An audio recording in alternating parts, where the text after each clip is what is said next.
Hello, everyone. Welcome to Union Public Library presents Southern Soul, a visit to the Stax Museum in Memphis. I am so delighted that you're here tonight with all of us, and I'm really thrilled that Kimberly Hooper Taylor from the Stax Museum, Director of Education, and the foundation, Soulsville Foundation, is going to be with us tonight. I look forward to hearing your questions. Be sure to put them in chat, and we'll get around to them as best we can. So thank you again for coming. Here's the little upfront ad about please sign up for our newsletter. You get it twice a month, and you can do it by putting your email in chat to me, and just put your email in there and I'll get you on the newsletter list. So Kimberly, what's up tonight? Good evening. Good evening. I'm excited to be here. So first of all, thank you, Debbie, for having me. I am Kimberly Hooper Taylor, as she stated. I am the Director of Education at the Stax Museum of American Soul Music. And this evening, I will be sharing a little bit about Stax Records history, but I'll also be a little informal, and I'll try to go through some of the music and some of the tunes. I have a little presentation that I'll try to talk through because I can get off topic easy, and we can talk about soul pretty much the whole evening if you guys wanted to. So I want to try to stay on topic and kind of introduce you guys to the Stax Museum since you guys have not been there. So and then I'll be open for any questions that you guys have at the end of our segment. So if I'm good to go, you can give me a thumbs up and I'll go ahead and share my screen and get started. All right, perfect. Give me 1 second to share my screen.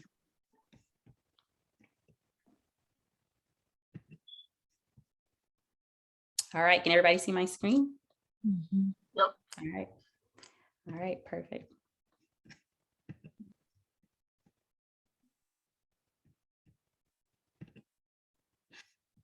All right, so I'm going to talk a little bit about the neighborhood itself, where we're located, and then from there, I'll tell the story of Stax kind of through some of my favorite folks at the Stax Record Company, kind of what we usually do with our school groups and our tour groups that come through. So you guys are on a tour tonight.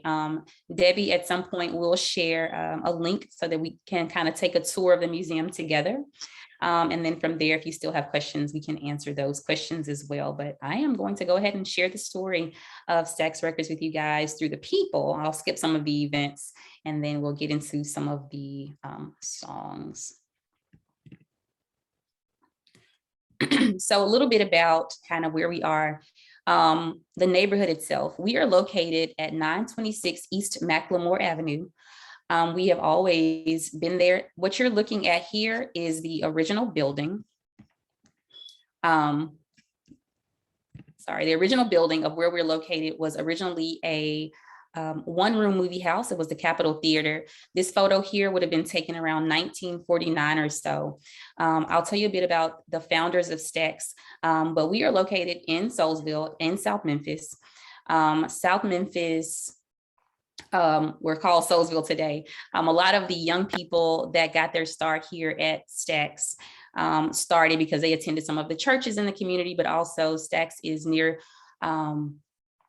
right around the corner from Lemoyne-Owen College, which is an HBCU, but it is also just down from Booker T. Washington High School, which is also historically Black high school, and Hamilton High School. And so naturally, the Stax studio attracted young talent that just happened to live, in the neighborhood. So what Stax was and what Stax was able to accomplish, I'm going to show you guys a quick snippet of a video that we show to all of our guests when they come through the museum on a tour. I'll give you 1 minute of a 20-minute feature just to give you guys a little bit about the impact, because some of you guys may be familiar with Stax Records and some of you guys may think you know some of the artists, but may not be so sure. So I'm going to show you a little collage that happens at the very beginning of our museum tour, and that should kind of help a little bit. All right.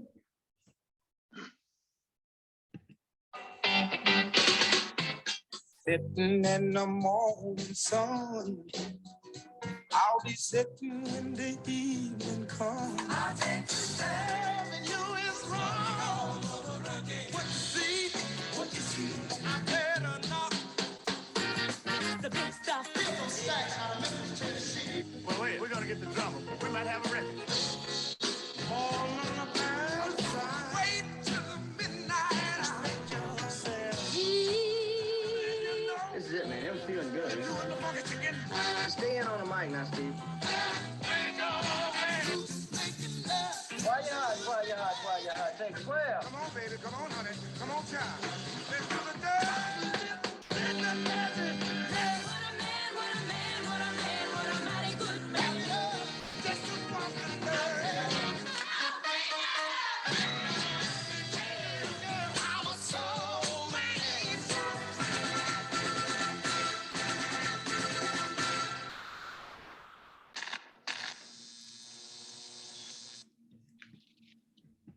All right, so that should have gotten you kind of in the spirit of kind of what we do here and kind of who's associated with the record company here in Memphis. And hopefully that got you guys a little energized and maybe moved a little bit, hopefully. So we're gonna go ahead and get started, and I'll tell you a little bit about the story of Stax, and we'll kind of skip some of these key events here, and I'll get right into the people. So here are a few of my picks to tell the story today of Stax Records, and I'll start with the founder. Stax was founded in 1957 by this gentleman here. This is Jim Stewart. Jim Stewart was a fiddle player, and he was a banker by trade. And so he wanted to get into the business of making music. He was inspired by Sam Phillips, who had started Sun Records or Sun Studio that discovered Elvis Presley. And he had no experience or working knowledge of how the music industry worked, but he did believe that he could do something. He played the fiddle, of course, so he had a little band himself. They cut a track called Blue Roses, which was a country tune. And that's kind of how he kind of got himself moving. He eventually makes this makeshift studio in his wife's uncle's garage on the north side of Memphis. And they realized that maybe that's not the best place to start and have music. And so they eventually head out east of Memphis to Brunswick, Tennessee, where he needs some better equipment and some better sound. So he approaches his sister. And what she does is she mortgages her house, and it's able to get him this recording equipment that he needs for his studio. But still, Exton eventually puts a second mortgage on her home. And that's when they end up moving down to the South Memphis studio. The South Memphis studio was found by Jim's partner at the time, Chips Moman, who discovered the Little Capitol Theater. And what they discovered was they were going to need to put a little elbow grease into making this studio what it needed to be, because it was a movie theater. So they go inside. It's a DIY project. They are painting and tearing things out and ripping up the seats and moving out the screens. And they realize that they want to level the floor that's in the theater because it kind of slants down to the screen, and they find out that they don't quite have enough money to do so. So here they have these burlap curtains that Estelle Exton has made. They have these sound baffles on the wall, and they have this floor, and that floor ends up being that thing that they need. It's just one of these weird accidents that happens, and it makes for this really beautiful acoustical trap that occurs at the studio. And that is one of the core parts of the Southern gritty soul sound that you will hear in some of the Stax music that I play for you this evening, or that you hear this evening. Now, the beautiful thing is they are in this neighborhood of South Memphis. And what people are starting to do is they're hearing about this space, they're coming around, and they're discovering this studio from which they can work. The neighborhood residents lived close. They also worked across the street, but those neighbors also, many of them were residents of the Foot Homes Projects, which was one of the largest projects in the United States. It housed about 980 units for Black families here in the city of Memphis. It's just down right at the edge of downtown Memphis. And so those folks were hearing about this place, and they were coming over here to do a thing. Now, one of those people that heard about this space was actually a guy by the name of Rufus Thomas. You may have heard of that fella. He heard about this place from his mailman of all people. And Rufus was no stranger to the scene, of course. He had already recorded tunes of his own. He'd been part of the Chitlin circuit. He'd been a vaudeville performer. He came around with his daughter. She was 17 years old at the time. Her name was Carla Thomas. She had written a song in her journal, when she was 16 called "Cause I Love You." They come around the corner and they record this track, and it kind of takes off. So in the very beginning, I told you Jim Stewart he was doing country music. While he was out at Brunswick, he recorded a tune by a group called the Veltones, called "A Fool in Love." So between that song and this song here, Jim Stewart, light bulb goes off, and he realizes that he may need to get into making R&B music. And that is where you have this new sound that is being created here in the city of Memphis. Now, Jim has no training. Rufus has some. Rufus is also a DJ at WDIA. So you have Rufus Thomas, and you have these young artists or young musicians that are coming that don't quite have talent that's very developed. What they're doing is they're hearing something and they're making it make sense to them. And they come into the studio, and what they create in Studio A, of course, is what ends up being the Southern soul sound. It is a combination of what young people with very little musical talent create in a studio when given an opportunity. They catch the attention of Jerry Wexler, and Jerry Wexler gets them their first distribution deal with Atlantic Records. Fast forward, it's 1960, 1961, and right around the summer of 1962. So Stax at this point is kind of moving. It's making some moves, making some strides, but they don't quite have a sense of where they're trying to go with the music just yet. And in summer of 1962, in walks this guy. This here, of course, is Otis Reading. Otis Reading comes in. He's a valet for a group called Johnny Jenkins and the Pine Toppers, who had heard about Stax because they were on the heels of one of the most popular instrumentals that we released ever. And they want to record a track, but their session is not going so well at all. Otis is very insistent. He keeps asking if he can record. And eventually Jim gives in and allows him to sing. Otis Reading sings a song called "These Arms of Mine," and the rest is history. He is signed immediately to Stax's Volt subsidiary, and he kind of takes off. The Otis that we eventually come to know is an Otis who is also not very trained, but he has a wonderful ear for the music. So what was happening at Stax prior to Otis and what happens when Otis arrives are two very different things. Otis is very soul driven. It's emotional music. It's very slow builds. And he's able to really take advantage of the opportunities that are in front of him. So he's been backed, of course, by a group called Booker T and the MGs. Booker T and the MGs, they're actually on the screen in the background. Booker T and the MGs play on many of the session sounds of Stax. So a lot of the songs sound similar because they played on about 75% of the tracks that were produced up through the late 1960s. But Otis is using them until he gets his own backing band in the Barcades later on, which are a group of 14 and 15-year-old young men that began to travel with him. Otis plays in 1967. He plays as part of the Stax Vote tour, and eventually goes on to perform at the Monterey Pop Festival alongside folks such as Jimi Hendrix. All of the traveling and being able to tour around the world, Otis, of course, begins to kind of really develop as a musician, but also a great thinker. And those songs that he had been singing up until this point, from his heart and the pain in his heart and all these wonderful fa-fa-fas. And he's doing those songs up until this point, and he eventually starts to kind of move into a different direction because he's able to travel all over the world. He notices, like many of the Stax artists, that the conditions of the United States are not the same as they are when they travel, where you can go there and be a rock star in the 60s and you can come home and be treated like second-class citizens. At the end of the day, we're still in Memphis. We are in the Jim Crow South, and this is the 60s, where Stax was making huge moves. Stax was able to really honor and have integrated workforce in the Jim Crow South. Which was unheard of at the time. So Otis is kind of in between those things. He's up from Macon, Georgia. He's in Memphis. He's traveling the world. He's seeing the world just a little bit different at this point. He's a young man. He's 25 years old. Eventually turns 26.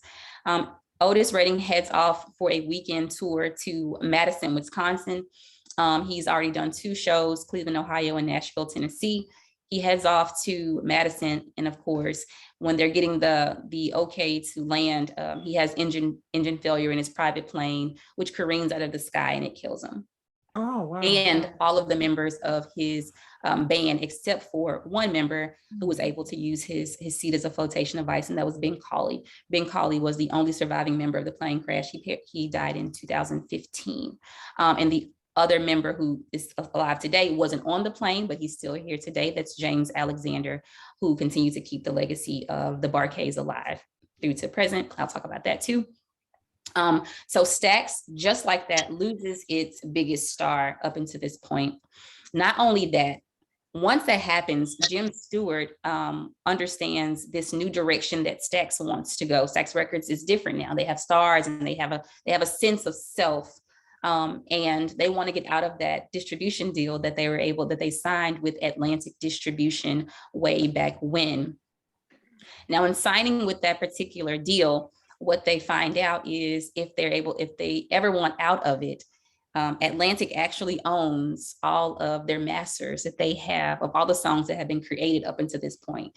So all of the music from 1960 to 1967 is no longer theirs. There's actually another act on the label, Sam and Dave. They're on loan, so they go back to where they came from. So Stax loses its biggest star. They lose every song that has been created up until this point. And then if you're familiar with the story of Memphis, just down the block and just a few short months later, Dr. King is in Memphis for the sanitation workers strike. And he is assassinated at a popular Stax hangout, then known as the Lorraine Motel. So this all happens within a span of 6 months. And so they don't quite know exactly where they want to go with this studio, if they'll even have anything beyond this point. Now, Jim Stewart, who has always believed in making good music and putting good music out, this is no longer the company that he started. So here we are in 1968, heading into 1969. And Estelle Exon has now left the company. She has kind of been the ear, almost what we like to call her, the A&R of the company. She's been running the satellite record shop, but also attracting young talent. So her and Jim Stewart are heading on out. And Al Bell, who has been a promotions man up until this point, assumes the role of vice president of the company. Al Bell has a different vision, but the first thing they need to do is make some music. They have none. And so he sets out for this wonderful 3-week campaign in order to rebuild the Stax catalog.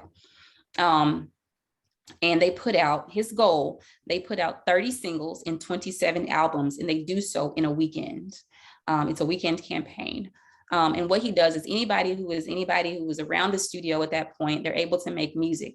And the goal of this is to be able to give back to those that support the Stax Record Company, which in his eyes is the Black community. So they start to turn into a direction from just making good music to political, to social justice, political activism, and community engagement. Those are like the 3 pillars that Al Bell begins to kind of model his company by. So where Jim Stewart was influenced by Sam Phillips, Al Bell has been influenced by the Berry Gordys of the world and truly making a machine, kind of like Motown is operating in Detroit. He wants to do the same thing. So Motown is Hitsville. That is when Stax becomes Soulsville. That is also when the logos change. So we have the Falling Records that you'll see on the Tower of Stax becomes the finger snap, which is what we are most known for to this day. It just symbolized that there needed to be some change. So they put out the album, he does a campaign, and what comes of that is he taps this young man here, who has been working as part of a songwriting duo with David Porter. As part of the Soul Explosion, they're able to he's like, you have complete, total artistic freedom to kind of do whatever you need to do. And that's pretty much all Isaac needed to hear. And from that, Isaac Hayes creates the Hot Buttered Soul album. That album goes triple platinum. It not only helps to solidify Isaac as a superstar, but it also revives the company that just had nothing. So that is money-wise, but also just in how they begin to brand themselves. Isaac Hayes goes on to write for the score for the movie Shaft. He also wins an Academy Award for Best Original Song, which he's the first African-American man to win that award. He is the third African-American man to win any of those awards, third to Sidney Poitier and Hattie McDaniel, of course. But he does that, and they gift him, they end up doing Watt Stax as a concert to honor or to commemorate the 7th anniversary of the Watts Rebellion that happened in wake of some of the things that were happening in the 60s as well. So Stax and Al Bell's vision are much greater than Jim's, but they're able to kind of move into a direction that is really, really making the company what it needs to be. The sound also is significantly different, and we'll hear some of that too from what Stax and how Stax began. So those cute instrumentals are now huge orchestras of just instrumentation and musicianship on full display, but creativity also at the forefront of all of that.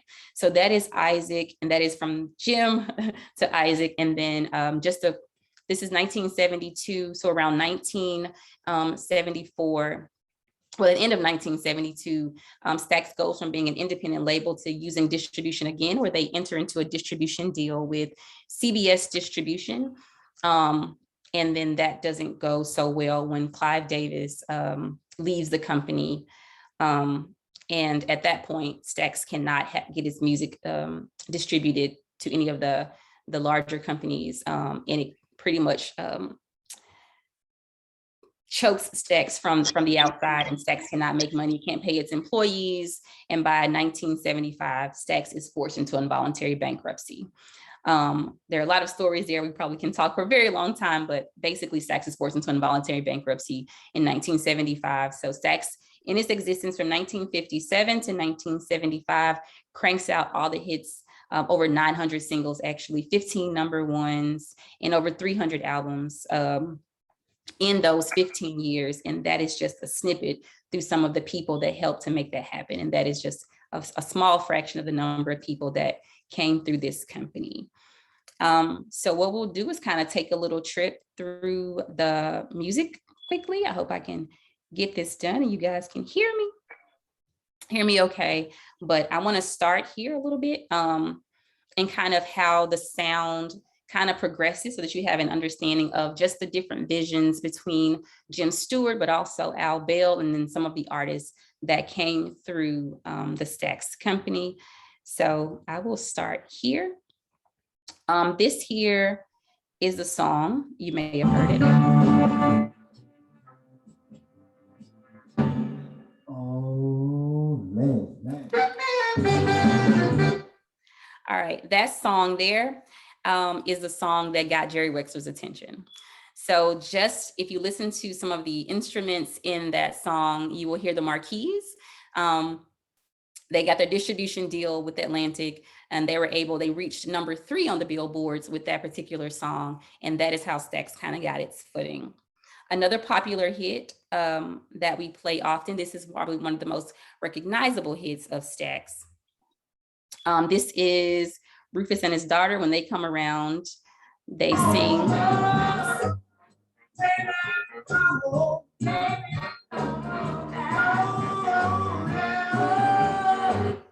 All right, you kind of hear like a father-daughter, but it's very Crush type doo-woppy. Carla's voice is very like Motown-esque. They're able to kind of come in and do some like cute duets, call and response records. Rufus Thomas is known for songs like Walking the Dog and Do the Funky Chicken, Do the Funky Penguin, Do the Funky Robot, do a lot of funky stuff. He's the world's oldest teenager, but the funkiest man alive to this day.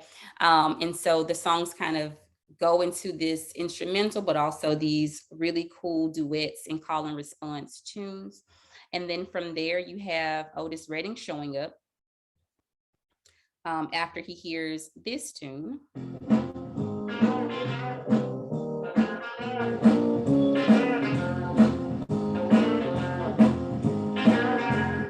Green Onions is one of the most recognizable hits on the Stax catalog for sure. Even the children that come on tours know that song from The Sandlot.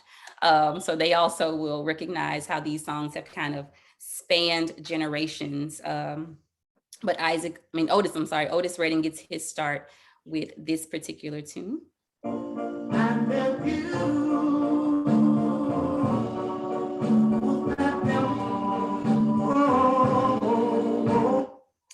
And then of course we have these young men here who came up when Stax was getting started. They were on loan from Atlantic Records, of course. That is Sam and Dave, Sultry Sam. They come up and they have tunes like this.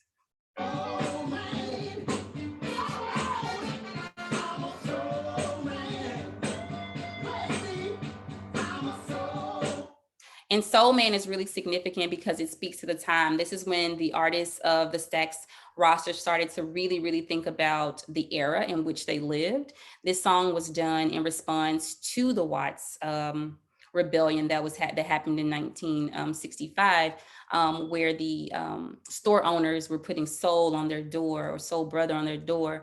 And so they write a record, of course, called Soul Man, just saying, hey, I'm your brother. And this is kind of what we are here to do, but we're here to kind of look out for one another too. So you see the music go from instrumentals to very it's almost kind of what young people do today with their dance crazes, is they're going to say something really profound, but they're going to kind of put a little dance to it. So I like to think of Sam and Dave as the originals that were doing that. You also have the direction of Otis Reading, who was kind of going in this direction at his passing. Everything still remains the same. I can do what. All right. And that is kind of the direction he was going at the time of his passing. And so you get into these really heartfelt tunes that are being penned by not only him, but also artists like Eddie Floyd and Johnny Taylor. And so after Otis's passing, you end up with songs by, Isaac, such as this.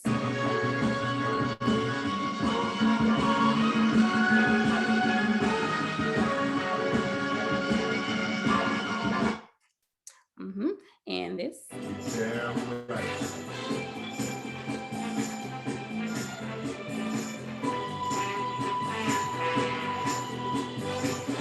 Which is the theme from Shaft, of course.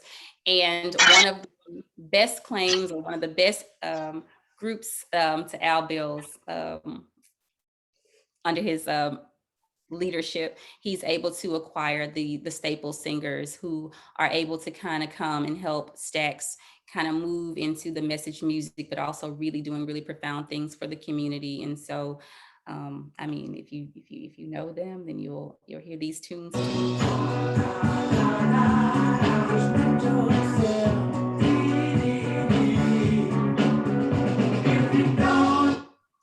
And from there, Stax puts out some hits, but of course they're not able to, I'm sorry, they were coming on there, but I didn't skip them. Stax isn't able to make up for the time when they're not able to put their music into the stores. And so the music kind of ceases for a bit. In 1975, they closed. In 1976, everything is officially closed. In 1981, the company was sold. On the, just partitioned out on the courthouse steps. And they were eventually sold to the Southside Church of God in Christ for a whopping $10 in 1981 and 1989, because they never did anything with the original building. The building was torn down in 1989. And so the museum that you see today has been rebuilt based off of the original blueprints, but also some of the artist stories about what happened and what took place at this location. Even the studio has been done specifically the way it was done in the 1960s. And that's in 1989, but that's 1999 when it was built by the Soulsville Foundation that exists today. The museum opened in 2003.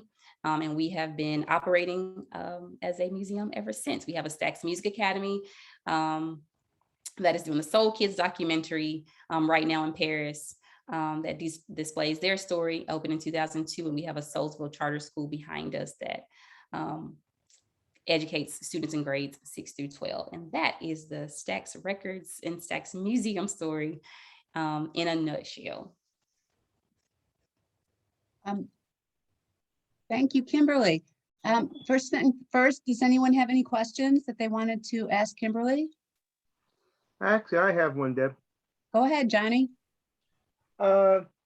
Kimberly, you mentioned about the Motown sound and then the Southern Soul sound of Memphis. One of the other ones in that same era would have been the Philly sound, Holland Dozier and Holland. You have any comments in terms of that at the same time? So we have because we are the Museum of American Soul Music, we try to capture some of the other soul sounds as well. So Philly is really important, but also we highlight Cleveland and we also highlight Nashville. We highlight some of the other ones as well. If you want to talk about the differences in the sounds, we probably can sit here and go back and forth for a while. We don't consider Motown as, soul, of course, but y'all knew that, right? We consider them pop, so they are not on display in our museum. We do have Philly and Cleveland, Nashville, and the like.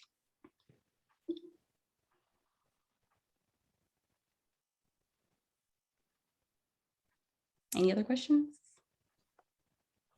How do you determine that something is soul versus pop? Oh my.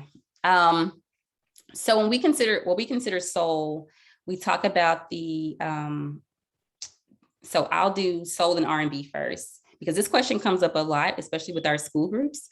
R&B has a focus on the instruments that are being used in the song, and soul has a focus on the vocals, kind of the passion behind it. Pop is popular music. It's usually commercialized, fit for radio, as opposed to soul, which is it's an extension of blues and gospel. Pop is a little further from that.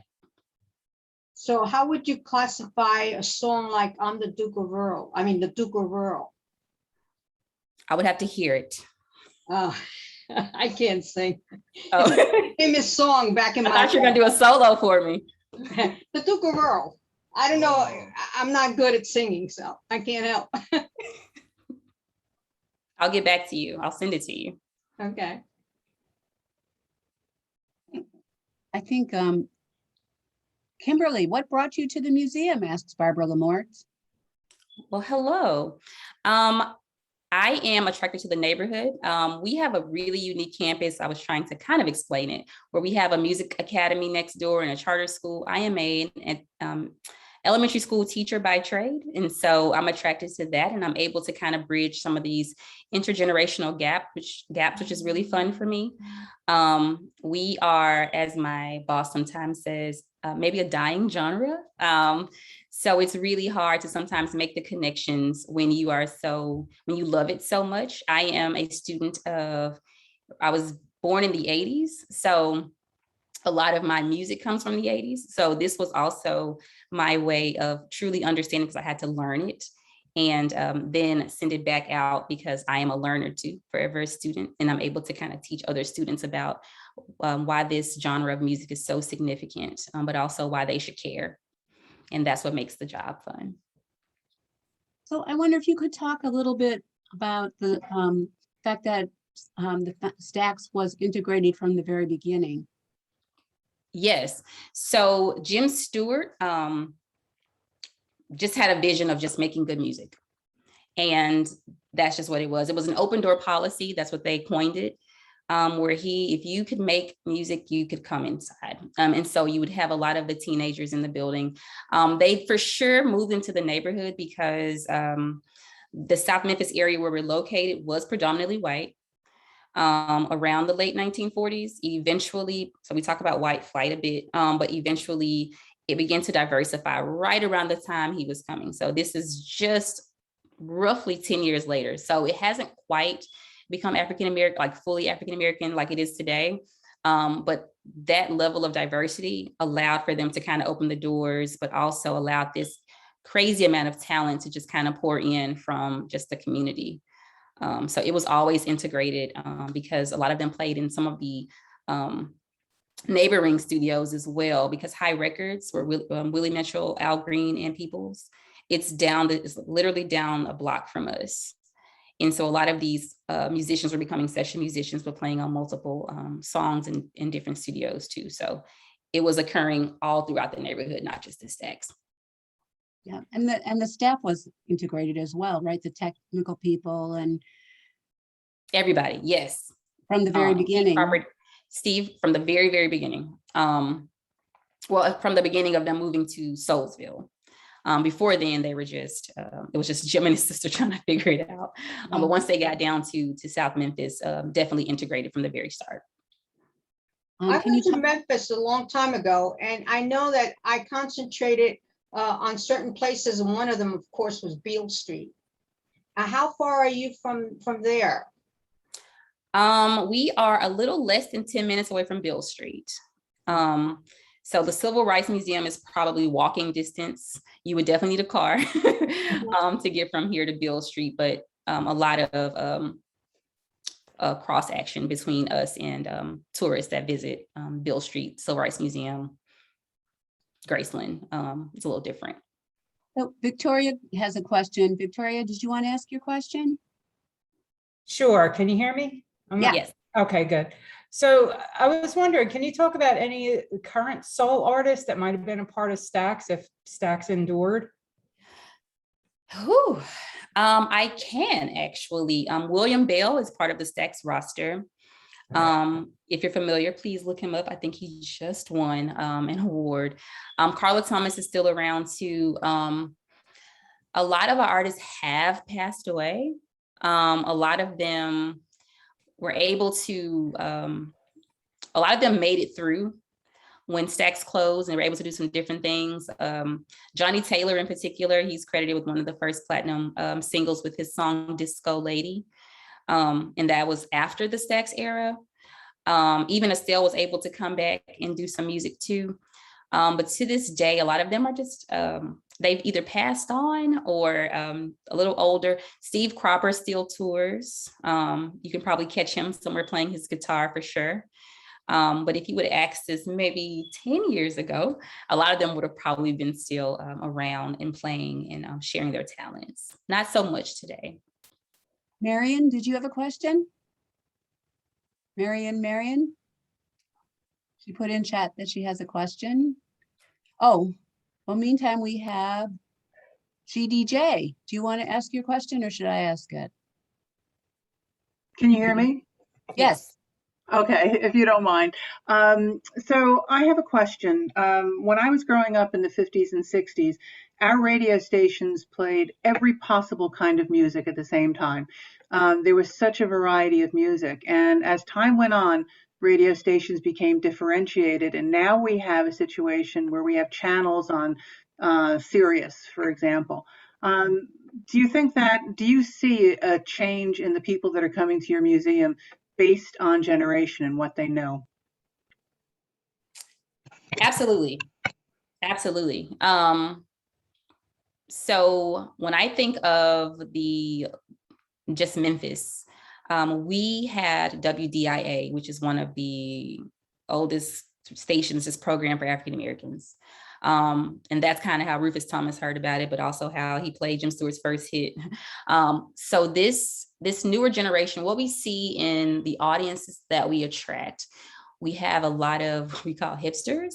So younger white males in bands that do covers. We have them.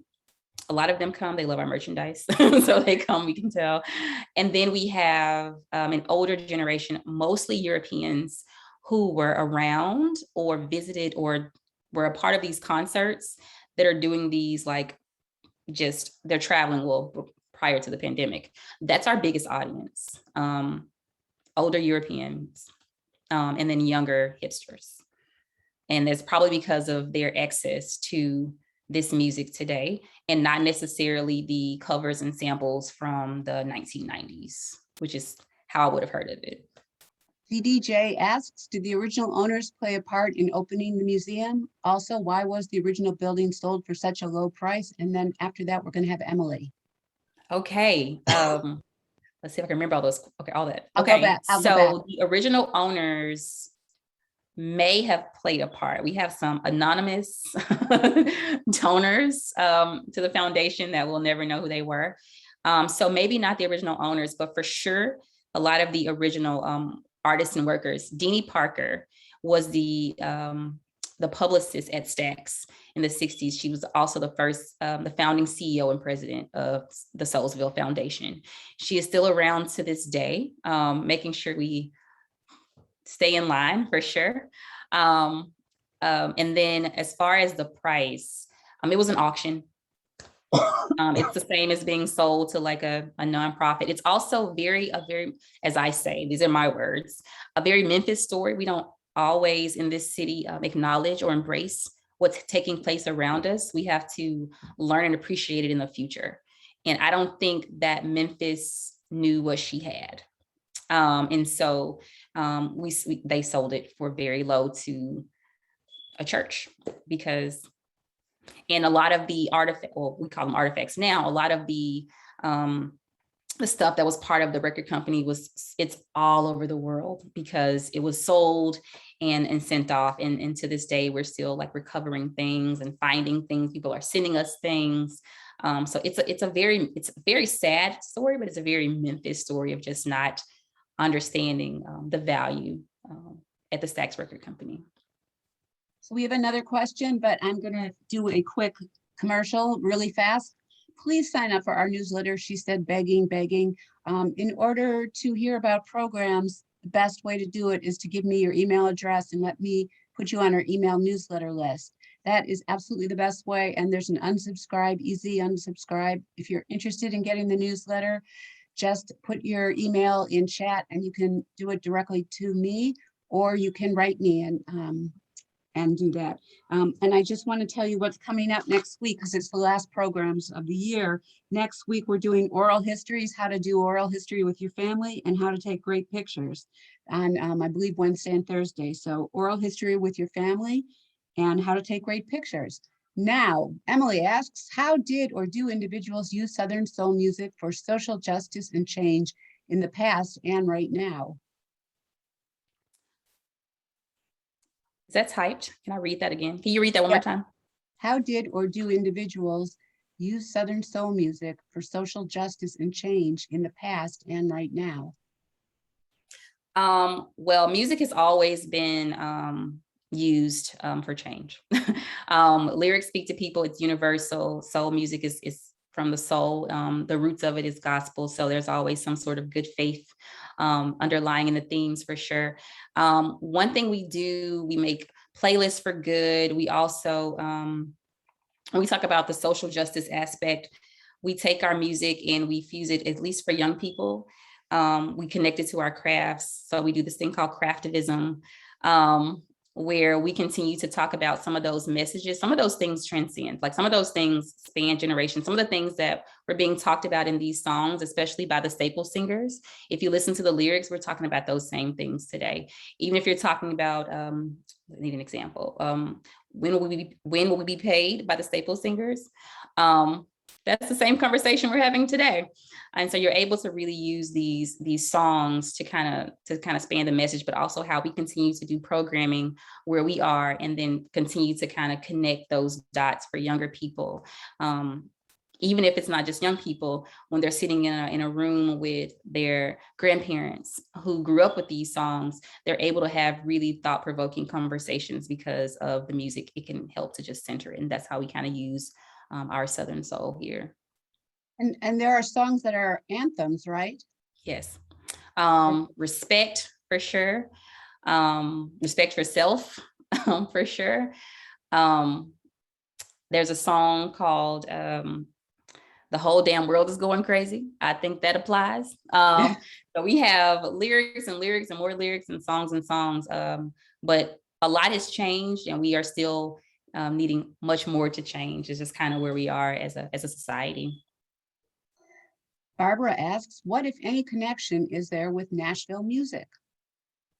Oh, that's a really great question. We are really starting to, so Nashville, of course, they consider it Music City because of the Fisk Jubilee Singers. So we talk gospel there. And if you've ever been to Memphis, and if you haven't, but if you ever come down here, I swear there's a church on every corner. So there's always the connection point of just gospel music itself. But Nashville being Music City, they have the new National Museum of African American Music.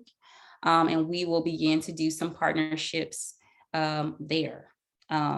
So there's a lot of opportunity because there's so many museums between Memphis and Nashville, but also so much music between the gospel. We are in their country, of course.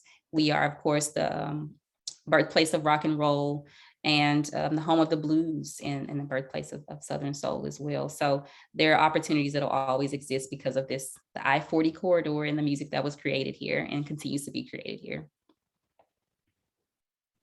Okay, Kimberly, can you talk about how the website works so that people can tour the museum on the website? So you have a special link. It's a Threshold 360. You can pretty much tour at your leisure. So you can do it asynchronously if you just want to see the museum. It will be hard for me to do a tour not standing there because we have some wonderful artifacts. Like we have the authentic Delta church that was deconstructed and built and placed inside of our museum that really shares the importance of the gospel as the foundation of soul. We have our blues rotunda, but you're able to kind of tour on your own and see that. So if you want to provide the link, Debbie, that I sent you, if you have it. Okay. Can you put it in chat now, or if you should we both struggle and try and find it quickly? Yes. You can give me a minute and I can figure out where it is, but it's a Threshold 360 tour of the museum that you guys can, if you don't get a chance to come see us, you're able to see some of the beauty that's within our building. Okay, hold on, and I'm looking for it too. Oh, I just have please click here. Let's see. You may have to open it and then copy and paste it into the. Okay, hold on, I got it. Okay, I'm going to put this in chat, I hope. And I will also put it in a follow-up letter. And it's really amazing because you really can see all different parts of the museum. And it's fun. And the best part, of course, is the actual music studio. So we do most of our programming from inside of Studio A, but you get a chance to see the instruments of Booker T and the MGs, but you also get to see one of my favorite artifacts, which belonged to Isaac. It was a gift from Stax when he won his Academy Award, and that is his 1972 Peacock Blue Cadillac Eldorado, which sits on a turntable so that you can understand just the time. So a lot of talking points, but an opportunity for you to kind of tour the museum on your own. I'm going to end the recording now.